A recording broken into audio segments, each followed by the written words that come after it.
I find if you look at this, and this is one of my whole things about, you have to have an open mind when you're learning and studying scores, because the performance practice of this obviously weighs heavily on any performance. Like any player has played this a million times.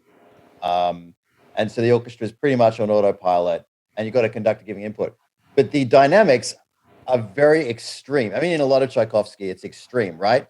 It goes from pianissimo, there's all these fortes, there's all these accents. Now, if you put these dynamics in front of an orchestra that didn't know what this piece was and when it playing, it would sound radically different. It would be way up and down and over the top dynamic range is, or if you programmed it exactly. But when you listen to it and really watch the dynamics, the edge is taken off everything. Nothing is extreme. The fortes in this piece are not the fortes in other pieces.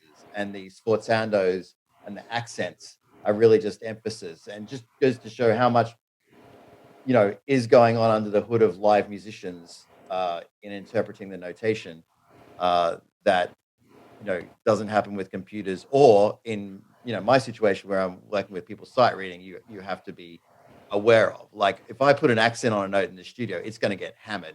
It will come out too loud, and you're going to have to tell them to play less. Same with if you put a sforzando on something, and all of this is like completely up and down all the time. And when you look some of the phrases, just watch it and listen to the recordings.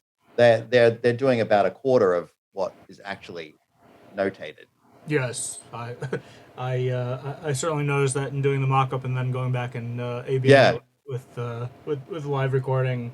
and the Um, old school kind of way of doing things with the where they don't like to do a crescendo for more than a bar and a half, so it says the text, and then it has you've got combinations and of the hairpin with text, but also lengths of notes is very obviously um it's not literal, a lot of the interpretation. And also just, I mean, I listened to a bunch of different recordings before this, and even that first woodwind phrase, there's various different interpretations of that second note, of how long it's going to be in different recordings, where some it's articulated, some it's connected to the next note. That one, it was sort of it was like legato articulated with the slightest gap between the next bar. But others, there's an actual gap